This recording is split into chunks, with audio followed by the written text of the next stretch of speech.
Welcome to this month's episode of History Quest. I'm Brian. I'm Bayley. And this month we are going to talk about Hangman's Bridge in Glencoe, Minnesota.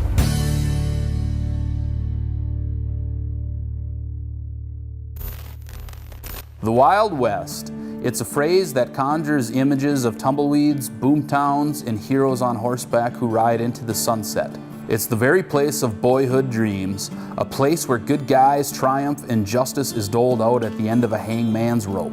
For much of the 20th century, it was a place that came alive through movies, a place romanticized by Hollywood, and a place immortalized by the legions of fans who flocked to the theaters with hopes of watching Western stars grace the silver screen. Though this sensationalized version of the American West was less fact than fiction, a trip through history reveals that occasional events took place that gave credence to the phrase Wild West.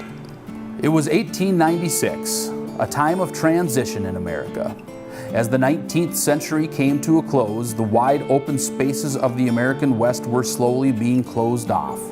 Railroads replaced wagon trails, telephones replaced telegraphs, and in just a few short years, the horse and buggy too would become a thing of the past. For the first time in human history, it was widely accepted that the sky was the limit, that human ingenuity knew no bounds. The Old West was in its death throes. Yet, remnants of the wild and lawless era persisted. And on one day in June in 1896, it was still alive and well in McLeod County. It was late afternoon. Two men made their way toward Glencoe, Henry Sigmars and Dorman Musgrove. The two were drifters, recently finishing a cattle drive across Indian Territory and hopping a train north. On June 24th, they found themselves walking near the farm of Ben Matthews. They hailed an approaching wagon and hitched a ride into Glencoe. Ben Matthews' dog came running after the wagon. One of the drifters, wanting to rid himself of the barking dog, shot at it. In a fit of rage, Ben Matthews came out to confront the shooter. A scuffle ensued, which left Matthews on the ground. Sigmars and Musgrove came to Glencoe and began amassing supplies for a trip to Iowa. Also in town was Ben Matthews, who was enlisting the help of local sheriff Joseph Rogers. He wanted them to seek out the two drifters and place them under arrest. After securing the supplies needed for their journey, Musgrove and Sigmars left Glencoe. Sheriff Rogers caught up with them just outside of town and tried taking them into custody. The two refused to go, so Rogers pulled his gun. Henry Sigmars, who fancied himself a gunfighter, drew his own six-shooter and shot the sheriff in the arm as a way to try and disarm him. Musgrove, who was holding a breech-loading rifle, the kind you would see in a Western, raised his gun and fired, hitting Sheriff Rogers in the chest and mortally wounding him. Knowing full well the consequences of their deed, the two drifters fled the scene and continued on their journey. Back in Glencoe, the alarm was raised and panic hit the streets. Anyone who was a stranger in town was taken into custody, and by midnight, 18 drifters were sitting in the county jail. Even in neighboring Hutchinson, two vagrants were found and were tarred and feathered. After the alarm was raised in Glencoe, a posse was formed and went out to search for the two drifters. They had no luck on the 24th, but the following day, on June 25th, the posse caught up with the two. After a brief gunfight near Duff Lake in Sibley County, Musgrove and Sigmars surrendered and were taken to jail in Glencoe. The town erupted with eagerness when they learned that the two men were captured. They wanted justice, and they wanted it now. In no time at all, mobs formed and threatened to take the law into their own hands. But for the time being, the two men stayed under the protection of their jailers. The two men did indeed stand trial, and they were found guilty of second-degree murder. It saved them from receiving the death penalty. This bit of news angered many in the area, not just in Glencoe. And it wasn't long before a lynch mob was formed. On a dark night in September, a mob of men with black masks on their faces and torches in their hands made their way to the jail where the two murderers were being held. After Sigmars and Musgrove were taken from jail, the mob marched the men south on Ives Avenue and then turned onto what was then Franklin Street, passing by the Enterprise Building and the county courthouse before turning west onto Hennepin Avenue and continuing until they reached the Buffalo Creek Bridge. This was the same bridge used when the accused left town on June 24th, and the same bridge that Sheriff Rogers crossed when he left to perform what would be his final duty as sheriff. Sigmar's was lifted on the east side of the bridge, while Musgrove was placed on the right, reflecting Sigmar's testimony that he was on the east side of the road when Rogers was shot. Members of the mob placed the ropes around the two men's necks and pushed them off the 15-foot tall bridge, where they hung to death. Even after the wooden bridge was torn down and replaced, this location is still referred to by the locals as Hangman's Bridge. You ever been to the Hangman's Bridge in Glencoe? I've driven over it. You've driven over it. I've driven over it too. It's kind of, I'm not really from the area, so I just have only been to Glencoe a few times, and it's the whole town though, the downtown area, it has kind of this, I don't know, this kind of historic feel to it. Even,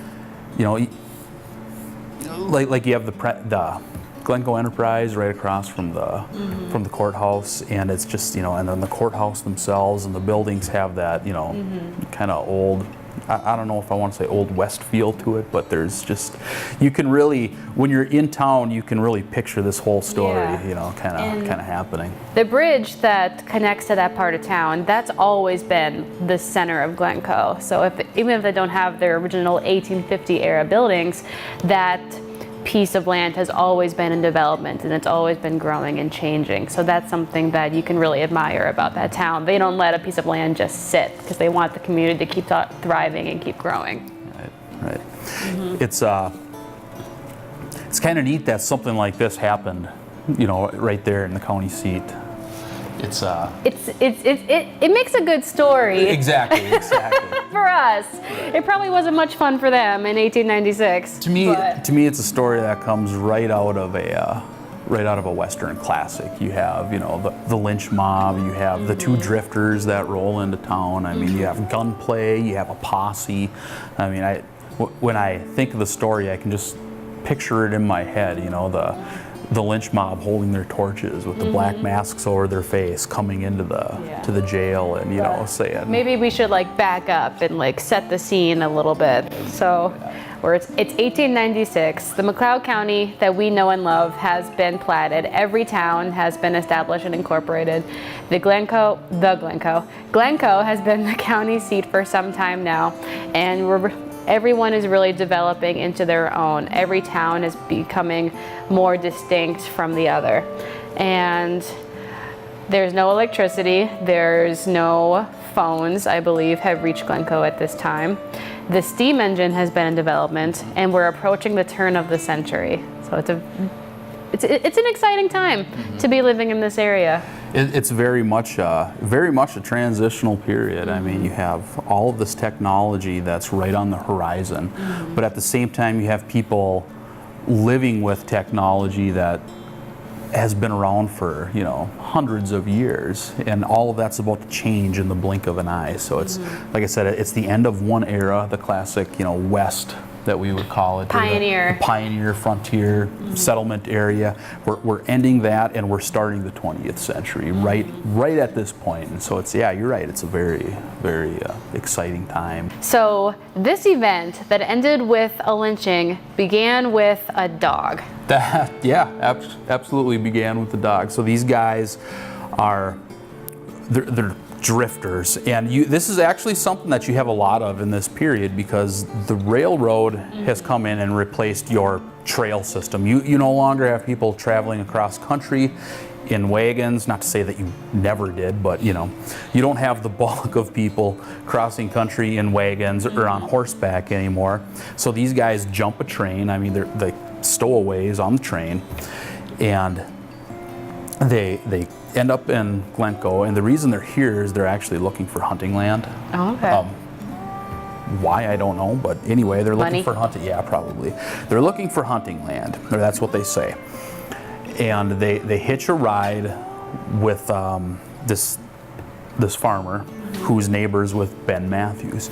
And so they get on the wagon. As they pass the Matthews farm, his dog comes running off the property and running after the wagon. So I guess, dogs do. as dogs do, some things never change, right?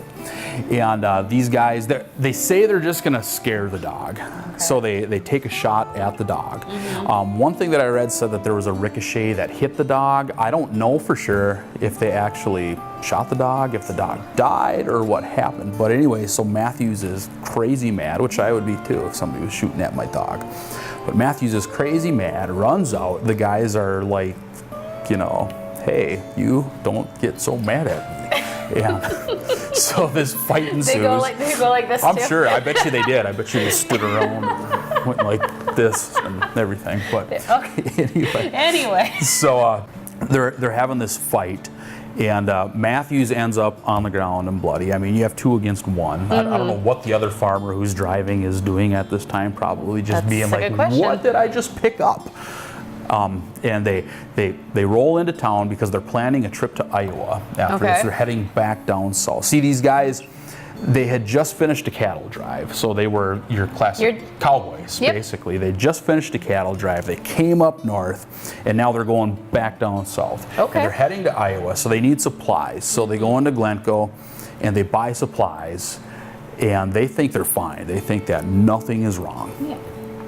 They're leaving Glencoe. You shoot at a dog, you start a fight, everything's fine. Right, yeah, it's the 1800s, you know. And it's Minnesota. We're still basically wild country. We're still up here, you know? Well, we're not still a territory, but the landscape is still... Exactly. It's very wild looking. It's very different from what you would imagine now. So at any rate, they're in Glencoe trying to pick up supplies, and at the same time, Ben Matthews comes to Glencoe, all bloodied up, and goes after the sheriff and tells the sheriff, you know, hey, go arrest these guys. They just jumped me. They shot at my dog. They're not from around here. They're a couple of vagrants. Get rid of them. So the sheriff goes after him. He finds them. I imagine Matthews is with him and says those are the 2 guys right there. He had a warrant for their arrest. Am I right? That's correct. Okay. Yes, he had a warrant for their arrest. Anyway, they're leaving the bridge, and that's kind of where this happens, is right on the other side of the bridge, I believe. I guess I don't know the exact point, but that's the way I understood it. It's right on the other side of the bridge that exists on the south side of town. Witness accounts don't make it seem like it was very far outside of town. And anyway, so Sheriff Rogers, thank you, comes up to the guys, and he doesn't have his gun out or anything. He says, I'm gonna need you 2 to come with me. And he's on horseback. He's on horseback, so you can imagine the picture. He comes up and says, I need you 2 to come with me, and I mean, it'd be a lot cooler if he was like, put up your hands, you know, but didn't happen that way. Anyway, so he has these guys come with him, or tells them to, and these guys, I believe that exact wordage was, you know, I don't think we're going to, or whatever. And actually, Sheriff Rogers draws his gun first, you know, and it's probably not to shoot. He's probably just to show him that he means business. And one of these other guys thinks he's a gunslinger, so he's gonna pull up and, you know, disarm him like the Lone Ranger would, you know, and at least, again, that's what he says he was going to do. Who knows, you know. And anyway, so he ends up shooting the sheriff in the arm. Sheriff Rogers, I believe, gets off a shot. And actually, one of Sheriff Rogers' shots goes into his leg as he's trying to pull his gun own out. leg? Yep, he shoots himself in the leg. But I believe he still gets off a shot after that. Well, Musgrove is because it's Singmars and Musgrove are our 2 drifters, and Musgrove, he's holding like a Winchester kind of breech loading repeater, you know, the sort of thing you'd see John Wayne, you know, carrying in a Western, and he's got that, and he lifts up and he shoots, and he gets Sheriff Rogers in the chest. Now, Sheriff Rogers doesn't die right away. He drops his gun, he goes to the ground, and his deputy is not far away from him. His deputy sees this, and so his deputy sees Sheriff Rogers go down, and then he sees these 2 guys, you know, hightailing it out of here. Now in the deputy's defense, he wasn't like right next to Sheriff Rogers. I don't believe he was like on his way to catch up. Exactly. And so they bring Sheriff Rogers to a farmhouse because he's still alive at this point. It's not in a good place, but they bring him to a neighboring farmhouse, and he dies shortly after that. During this time, these guys have time to get away. So this posse forms, and they go out and search for him. And in the meantime, the town, is just crazy with fear. They go out and they round up anybody that they don't know that's not from town, and they're like, just to make sure, and basically take them into custody. You have basically mob justice takes over right away, which is probably typical of any small town at this time. I've read other accounts where people traveling through town, and there's, a when fight or something like that. When your entire police department is 2 people and both of them are incapacitated. And they're your neighbors. And they're your neighbors. Your friends, it's like, well, what do? We have to take the law into our own hands and get these guys. Well, so, and even in Hutchinson, news must travel fast in the not quite Old West, but kind of Old West, because even in Hutchinson they find out about it. And one thing that I read said they went and rounded up 2 vagrants that they knew and tarred and feathered them. Probably not the police force, probably just, again, another mob. But so you can imagine what's going on, the frame of mind and everything. So a mob was formed to find the a posse. Excuse me. Yeah. A posse Western was formed. terms here. A posse. Posse was formed to find our now outlaws. That's correct. They rounded them up, brought them back to the county jail, and not yet though, because it took because this posse is formed, and they go out during that day and can't find them, and they actually chase these guys into Sibley County. They're not apprehended in McLeod County, and it's the following day, and these guys are like in a slough kind of area, and there's a gunfight right there. There's gunfire back and forth. This posse catches them. So you can imagine hiding behind wagons, or behind a tree, and these guys are hiding in the, what a great movie this would be. I told you. And the last throes of the Old West in McLeod County, and they end up giving up, and they come out, and then they go to jail. People want justice right away, but you can't have justice right away because there was a trial. Right, there was a jury. There was a jury, and it was into September when they were finally found guilty of second-degree murder. So of course that's different. First-degree murder is premeditated, and so this is second-degree murder. First-degree murder would have gotten them the death penalty. Second-degree murder saves them from the death penalty, and that's what kind of irked the public, and so they decide, we're going to do something. So this mob forms, and remember, to this day, nobody knows the identity of the people in this mob. Well, there wasn't like a sign-up sheet. I'm sure much like today in small town USA, you could have, there was somebody with their bonnet on and, shopping, and they were, a couple of ladies or a couple of old men were sitting there and saying, I heard that so-and-so was part of the lynch mob. I'm sure that was going on. But at any rate, or maybe it was just never talked about. It could have never been talked. I don't know. I wasn't there. So. But yeah, so this mob forms. They go to the jailer's house because the jailer has the key. And at first, the jailer is like, "Well, no, I'm not giving you the key." And then realizes that they're getting that key. Yeah. And so he just gives it to them. They go down to the courthouse where the jail is, and the guard is, again, it's somebody they all know. But they're so mad that they actually bound this guard up to his chair so he can't do anything. And they go and take the guys. And these guys are like pleading for their lives, which I imagine, Like they're going to spend the rest of their lives in jail. Right. Their justice has been served. Right. The jury and the judge has ruled. And maybe they're thinking they can get some kind of an appeal because they said that it was, Self-defense. Self-defense, right. That Sheriff Rogers was the aggressor, and they're just trying to, but clearly they were resisting arrest, and it ended up with a dead law enforcement, officer. But at any rate, so they're pleading for their lives. The nooses are put on their necks in jail, and they are marched out onto the bridge, and each one tied up, and it was instant. It was as soon as they were tied up, it was off you go. It wasn't any kind of, here's your last words, would you like a last cigarette, what do you want on your tombstone kind of thing. It was just, you're done. And that's basically the end of the story right there. It's a little bit of frontier justice in 1896. So. And Sheriff Rogers was a very well-respected man of the community, I understand. Yep, yep. And the county jail that these men were taken from, it was also the sheriff's residence. One side of the building was the jail and one side was the residence. So he lived there and he worked there in the same house. And so the lynch mob broke into someone's home, essentially, basically to take these two men into their own hands.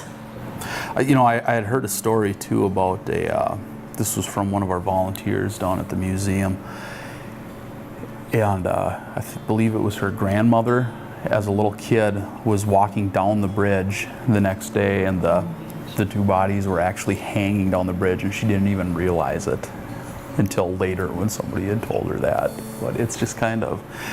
That just gives me goosebumps. Yeah, it's very, like I said, a very, very different time. Just a very...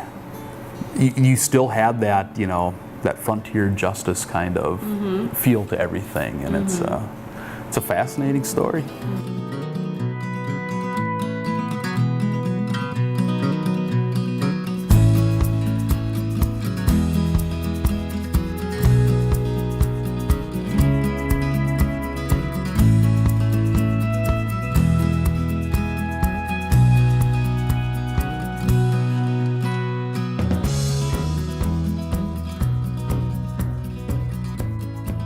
Here we are in Glencoe, Minnesota, the county seat of McLeod County, and we are standing over Buffalo Creek, the exact creek where Singmars and Musgrove were lynched over the side in 1896. If you look behind us, all the way back there, is the location of where the original bridge crossed the creek.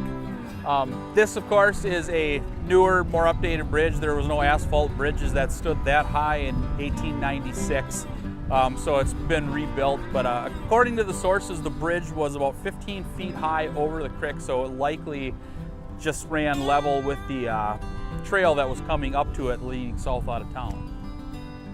So, and if you look around, it was all wooden structures or brick structures. Highway 212 wasn't built until the 1920s or 30s.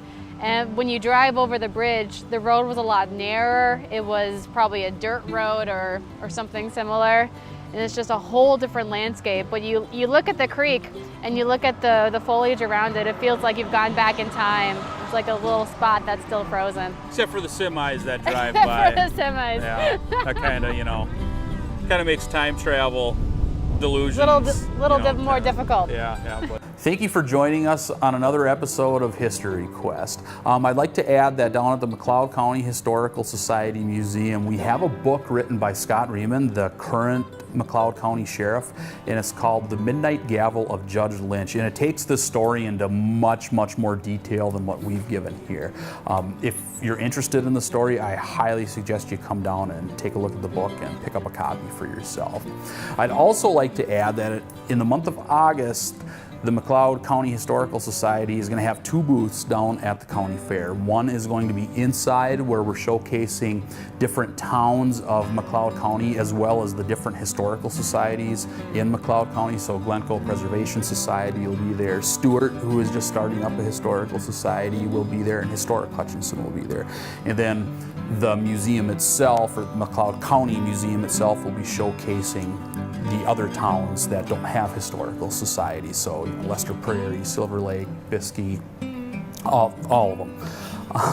Outside, we will be having a dunk tank, and we're looking at having some Hutchinson City Council members, Hutchinson Mayor, Glencoe Mayor, Silver Lake Council members. Who's the other one? The Stewart Mayor is going to be there. We're going to have the police chief from Hutchinson, the county sheriff, Scott, is going to be there, or the fire chief is going to be down there. In the dunk tank. In the dunk tank, not to mention the Hutchinson royalty and the Lester Prairie royalty, and I'm still talking to a couple of other royalty programs that might be in there. But neither of us will be in it. No, I'm trying to get Bailey in the dunk tank, but she won't have any of it, then, you know. Yeah, so. No. But at any rate, make sure to come down there and check it out. Oh, and I believe that KARP is going to be down there doing live feeds from the dunk tank, so that's going to be awesome too. And we might even get a DJ in there as well. Oh my goodness. So, highlight of the fair this year. So every day at the fair, the indoor booth will be manned by a different historical society. So if you want to see what Historic Hutchinson is up to, be at the fair on Saturday. If you're interested in the Glencoe Historic Preservation Society, be there on Friday. And if you want to learn more about the newly reformed Stewart Area Historical Society, their day is on Sunday. And they each will be manning the booth with their own artifacts. They'll be highlighting their specific project that they're working on and upcoming events that they have. So it's going to be a lot of fun. It should be a great time this year. So make sure you come down and check us out at the county fair, and make sure you catch us again next month for another episode of History Quest. Thanks.